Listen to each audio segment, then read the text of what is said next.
win over New York. Utah back in some action last night as well, Art. Utah pick and roll that time, but Foster just didn't finish it off by hitting the basket. Stojakovic for three. And the rebound on a hop pulled down by Isley. Outstanding blocking out there by Utah off the defensive glass. Russell. Long rebound to Jason Williams. And he may have been fouled by Russell. Now play at both ends, getting a little bit raggedy again. Sacramento Kings trying to make sure they do what they like to do and get the ball inside, maybe overpassing a little bit. They've gone down on the box to one of their big guys almost every time down, but rarely does that big guy take the shot. As soon as he sees the double team coming, he passes out of it. I think the Webbers and the Vlade Divacs are going to have to force the issue a little bit, get some shots up, and try to create some foul situations against Utah. There you see the shooting story in the ball game and what both teams did in game 3. So Williams is now a perfect 7 for 7 from the line in the series. He's got 5 points tonight, and Sacramento regains the lead. Anderson defended by Stojakovic. On the left, Stockton fell down, but it wound up in the hands of his teammate Russell. Shot clock winding down. Stockton feeds Russell, and as he goes, he's fouled. And now Karl Malone was in foul trouble with 3, and now Chris Webber in foul trouble with 3 as he picks it up right there. As Russell breaks down the defense. And Webber always with that pained expression on his face anyway, no matter what's happening. Rick Adelman has something to think about. I guess, at least for now, he's going to leave Chris Webber out there with 3. No, and now it looks like he's going to replace him. And there he is. Abdul Wahad will replace Webber, who fouled out of the last game with 10 points. So had to sit there in agony as it went into overtime and was decided, of course, down the final second. Brian Russell, 28-year-old out of Long Beach State. It's his 6th year in the league, all with the Jazz. Makes both free throws. He's got 6. And Utah regains the lead by 1 as we reach the 1-minute mark here in the second quarter. Maxwell, and away from the ball, Divac may have been fouled from behind by Foster. It was actually a legal defense. Stockton got caught down there by a little Divac screen, couldn't follow his guy out above the free throw line area, and double teaming a guy without the ball, they ruled. That's the first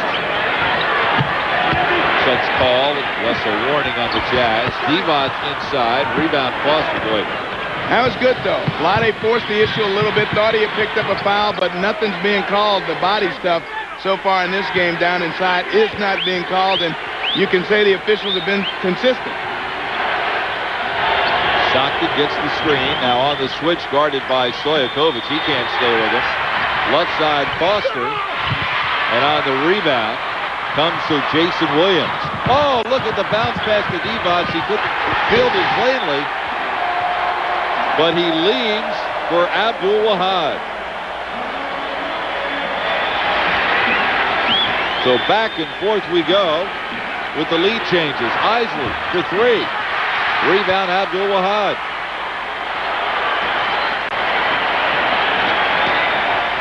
So Williams will walk it up the floor. That hasn't been the case very often as the crowd at the Arco Arena comes alive.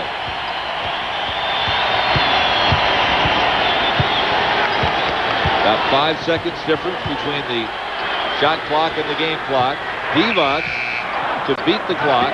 Now Anderson will have to hurry for Utah. Deflected from behind to Stojakovic at the buzzer. And that'll do it.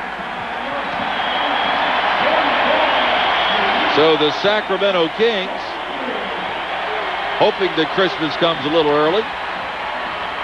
They lead it by 1 at the half.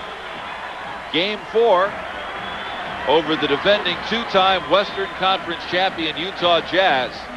Look at this pass. They call him a lot of nicknames. They say it's the new Pete Maravich. How do you get that ball in between there? I tell you, he had about a 5-inch opening. And then how do you make a pass like that when you're 7 feet tall? Well, he does. They like to move the ball, and so far they have that 1-point lead. One more half to go for the folks in Sacramento to go crazy. Hoping for a date in the conference semifinals with the Portland Trailblazers.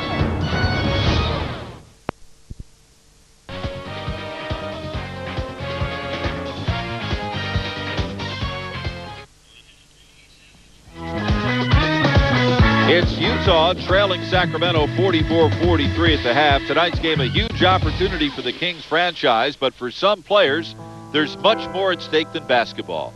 Vlade Divac is a Serb. His native land of Yugoslavia is in the midst of NATO airstrikes. And with family living in the region, he's had many sleepless nights. His time on the court has been a release. The focus he commits to his team has allowed him a reprieve from the ongoing conflict, if only for a couple of hours. People, don't understand that culture. That culture is really weird. Every time you try to do something like this bombing, you make them, even stronger. And like I say, bombing is not going to do anything good.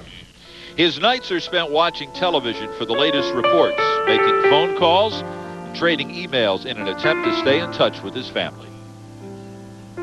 Just the picture of those people going to shelters, especially when I talk with my dad, he said he doesn't care about himself, he cares about children and all those young people. It's very scary.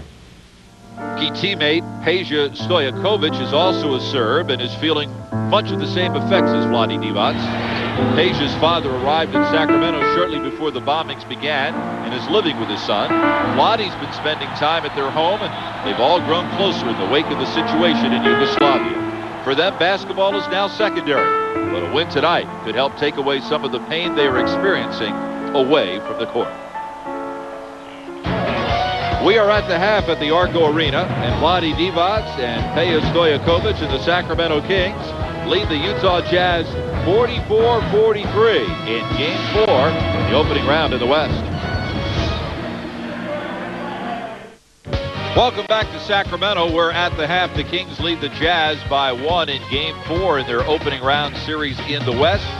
Sacramento leads the series 2-1 and looking for the kill tonight against the two-time defending conference champion.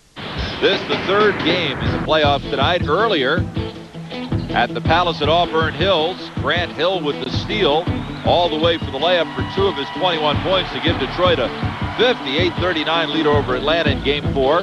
Pistons needing a win to stay alive. Steve Smith pull-up jumper for 2 of his 14, but it's still Pistons by 18. Then Joe Dumars for 3. Dumars just doesn't want to retire. He announced he will at the end of the season. But for the second straight game, the Dumars retirement is delayed because Detroit wins 103-82 to tie the series at 2. Grant Hill 23 and Dumars with 20. So Game 5 in Atlanta on Sunday. And the Knicks against the Heat. Knicks with a chance to close them out. Kurt Thomas dunk off the missed jumper. New York had the advantage early. Charlie Ward, three-pointer from far away. But Alonzo Mourning takes things to the basket here, and then Terry Porter helping to really drive the dagger home late. Look at him spot up in the corner. Look at him come up shooting. Miami celebrates as they go into Madison Square Garden and sing Staying Alive. They'll take it back to Miami Arena, downtown Miami for Game 5. Coming up, they get it 87-72. Bob, this game was actually tied at 62 all early in the fourth quarter.